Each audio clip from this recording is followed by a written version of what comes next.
Hello, my name is Paula Carroll, and I have been working in the area of men's health for about 15 years at this stage. I teach in the sunny southeast of Ireland in the Waterford Institute of Technology, and as part of my role here, I've been working closely with our Health Service Executive and our Department of Health to advance the agenda of men's health in Ireland. We're really proud to say that we were the first country in the world to have a national men's health policy, and we've learned an awful lot about men's health and its implementation through the implementation of the policy. So what I'd like to do in this series of presentations is to speak about gender as a social determinant of men's health. I do recognise that gender needs to be factored at a legislation and a policy level. However, the focus of these presentations will be more around the service provision level to improve individual skills around health for men. So after the introduction on gender and how it influences men's health, I'd also like to spend a little bit of time talking about what we know to be good practice around engaging men and give you a couple of examples of where that learning has been integrated into some services that have been very effective for men. So if you have watched the Gender Code, you'll understand that gender and our gender is a social construct. We learn how to be a girl or a boy in the context of the society in which we live, work and play. And as Erving Goffman says, there's nothing natural about gender identity. We don't pop out of the womb with gender imprinted on our genes. The process of gendering throughout our lives is fluid, it's dynamic, it's continual, and it is not fixed, I suppose, is the key message there. And when trying to improve men's health through policy and practice, what is synopsized on this slide are the things that we need to know and understand about male gender. And the first point is that many of the health practices that men engage in are themselves mechanisms for doing gender, or as Goffman says, displaying gender.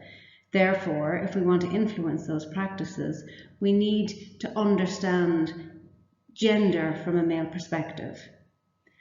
It's also important to know that these practices reflect wider cultural and institutional masculine ideologies, and therefore it is possible that we need to influence cultural shifts or institutional change in order to influence men's health practices. And the other piece here is that a man's masculine identity, it's not fixed. It's a dynamic, fluid ideology that within the context of any one man's life, he may present himself differently, or what it means to be a man may differ for him in different contexts. And I suppose to give an example of this might be that, in many environments, it isn't socially acceptable for a man to cry. So for example, at the end of the movie Titanic, it's improbable that the cinemas are filled with crying males.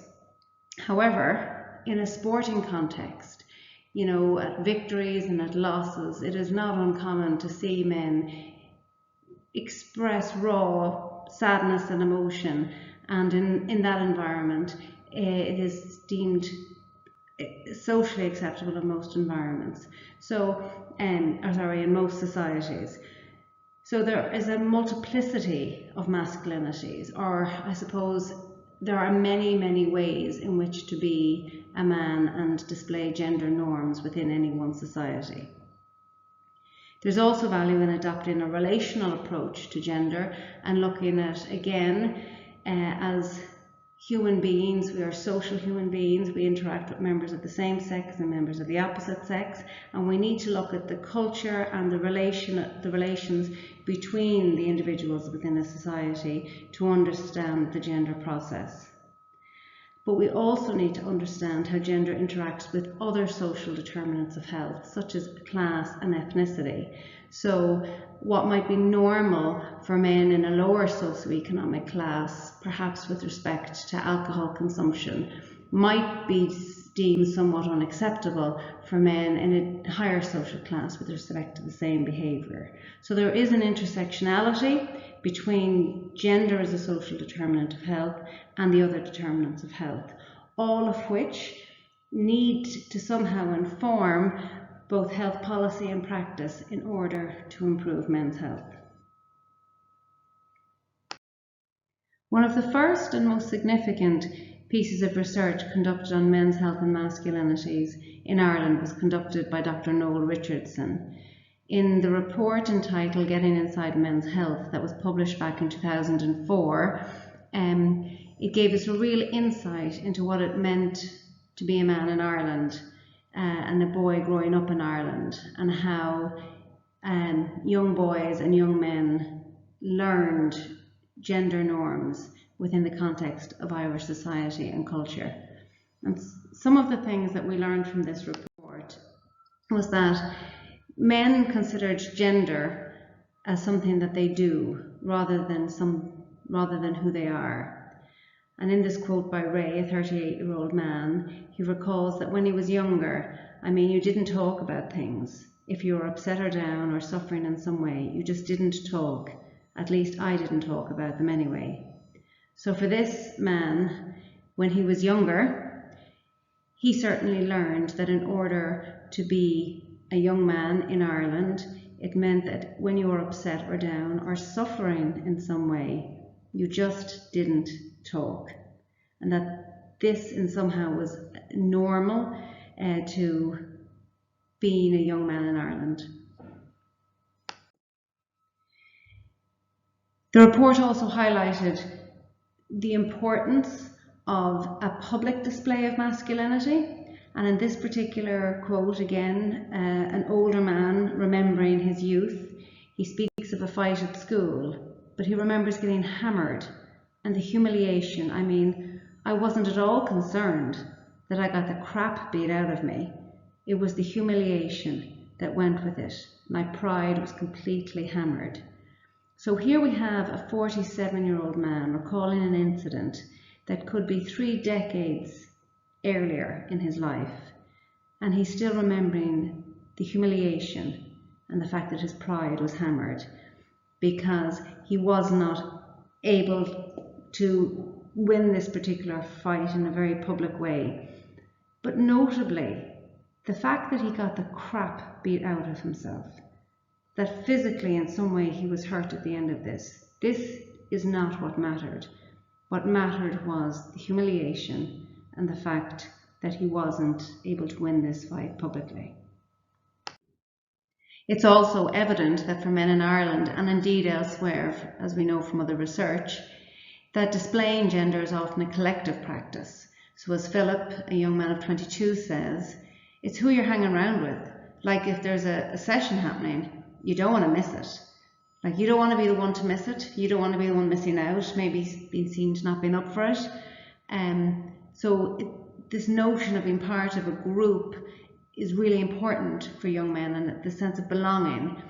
And as Garrett says, that in order to have that sense of belonging, that lads and groups will do things that they'd never do as individuals. I think it's, when referring to late night street fighting, the mob mentality, especially when there's drink involved. So again, in order to be part of this group, to have this sense of belonging, these young men and possibly boys will do things that they wouldn't ordinarily do, especially when there's drink involved. And for some men, their masculinity or their gender was viewed as very much a fixed entity in their lives. So as Leo says here, like there's none of us men here now going to change. It's already been hammered into us, directly and indirectly. That's just the way we are. He recognizes that nurture has had something to do with the teaching and the learning of how to be a man, and it's been hammered into him for his life, directly and indirectly, and it's beyond changing at this point. That's just the way we are. Paul, on the other hand, associates that fixed nature of his masculinity with actually, nature. So he says it's feeling that you're a bit soft if you run to the doctor. You're afraid of being laughed at, being accused of being a hypochondriac. And where does that come from, do you think? Well, it's something inbred in men, I suppose. It's in our genes.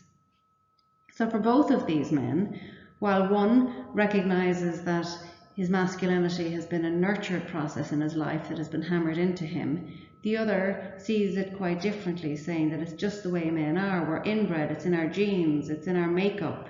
But for both of these men, how they are as men is fixed, and they are not going to change. And here we have Tim describing that how he learned to be a man was that he needed to have some way to self-contain. So he has a self-containment image that he can somehow hide behind so that he can deal with his own problems. And this is reiterated by Ray, who talks about a natural barrier system that comes down.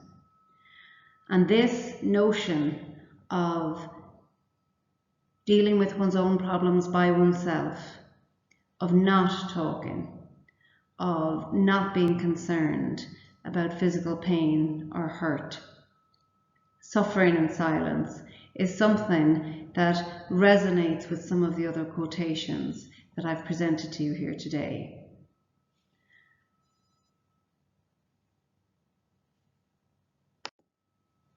And if you could just even pause for a moment to consider, how might these lessons that men and boys learn in most westernized cultures at least impact on their health practices and therefore their health outcomes? And according to Will Courtney, a man who does gender correctly would be relatively unconcerned about his health and well-being in general. He would see himself as stronger, both physically and emotionally, than most women. He would think of himself as independent, not needing to be nurtured by others. He would be unlikely to ask others for help. He would spend much time out in the world and away from home. The intense and active stimulation of his senses would be something he would come to depend on. He would face danger fearlessly, take risks frequently, and have little concern for his own safety. I find this quotation incredibly helpful when trying to understand why men would engage in health practices, some of which are incredibly risky for their health. And I think it's a really important question that as practitioners we need to ask. We need to move away from blaming and move towards asking the question why. And this is the salutogenic approach to men's health, because if we can understand what underpins the decision-making process that men engage with in making decisions around health practices, we at least can begin to move forward in supporting men to make healthier decisions for themselves. Before I finish this particular presentation and move on to the next in the series, I would like to acknowledge that on the last several slides you can see 4 logos at the bottom of the page, and I have borrowed these slides from Engage. It's our National Men's Health Training Programme, and as you can see, WIT is a partner on that. I shall pause now and get to the next presentation.